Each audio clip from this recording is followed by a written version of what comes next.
دوستوں، امام مہدی کا نام آتے ہی ہمیں ہمارے ذہن میں قیامت کی نشانیاں، قیامت سے پہلی جنگ اور بہت ساری چیزیں آتی ہوئی نظر آتی ہیں۔ اور دوستوں، اس کے علاوہ امام مہدی علیہ السلام کو مسلمانوں کا آخری امام مانا جاتا ہے۔ یعنی کہ دوستوں، پوری دنیا میں رہنے والے تمام مسلمانوں کا یہ ماننا ہے کہ ہماری یہ دنیا ختم ہونے سے پہلے یعنی قیامت سے پہلے حضرت امام مہدی علیہ السلام ہماری اس دنیا میں ضرور تشریف لائیں گے، اور حضرت امام مہدی علیہ السلام ہماری اس دنیا میں اس وقت آئیں گے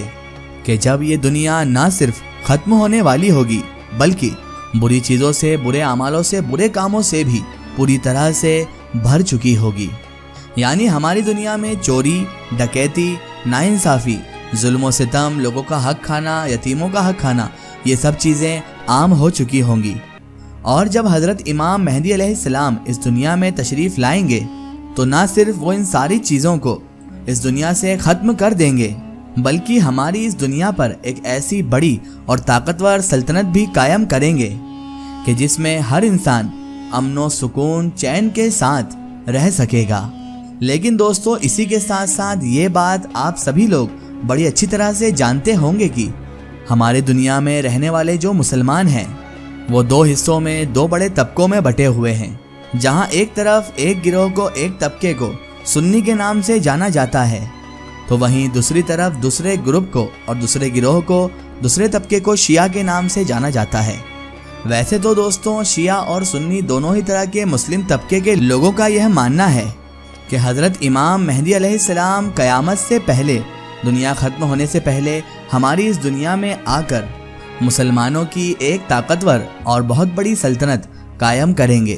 لیکن جہاں ایک طرف سنی مسلمانوں کا یہ ماننا ہے کہ قیامت سے پہلے ہماری اس دنیا میں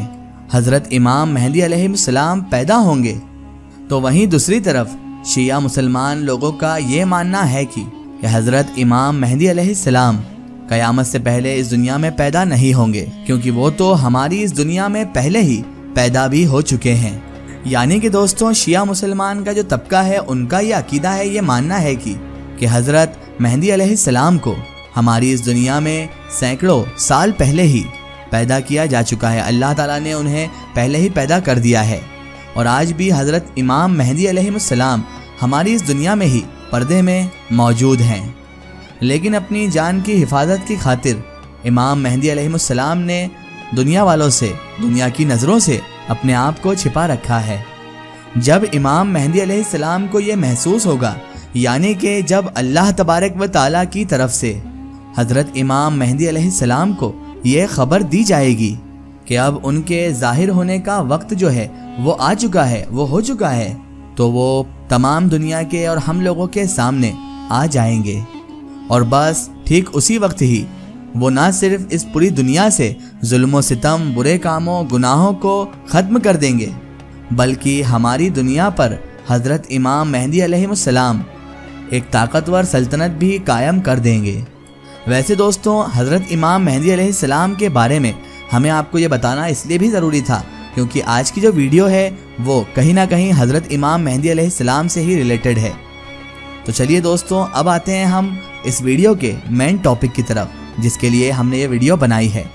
دوستوں، کیا آپ جانتے ہیں ایران دیش میں موجود یہ خوبصورت اور ایتہاسک مسجد جو اس وقت آپ کی اسکرین پر آپ کو دکھائی دے رہی ہے، یہ شیعہ حضرات، شیعہ مسلمان جو ہیں ان کے ہاں بہت زیادہ مقدس اور مبارک مانی جاتی ہے۔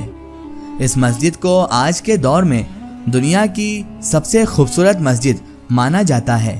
اسی کے ساتھ ساتھ خوبصورتی کے ساتھ ساتھ اسے سب سے عالیشان مسجدوں میں سے ایک مسجد مانا جاتا ہے۔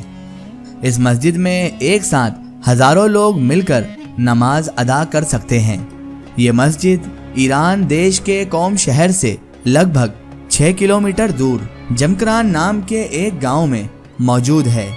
یہی وجہ ہے کہ اس مسجد کو جمکران مسجد کے نام سے جانا جاتا ہے۔ اور دوستوں، اس مسجد کے بارے میں شیعہ مسلمانوں کا، شیعہ طبقے حضرات کا یہ ماننا ہے کہ اس مسجد کو آج سے لگ بھگ 1100 سال پہلے یعنی کہ 900 اور کچھ عیسوی میں حضرت مہدی علیہ السلام کے حکم پر ہی بنایا گیا تھا۔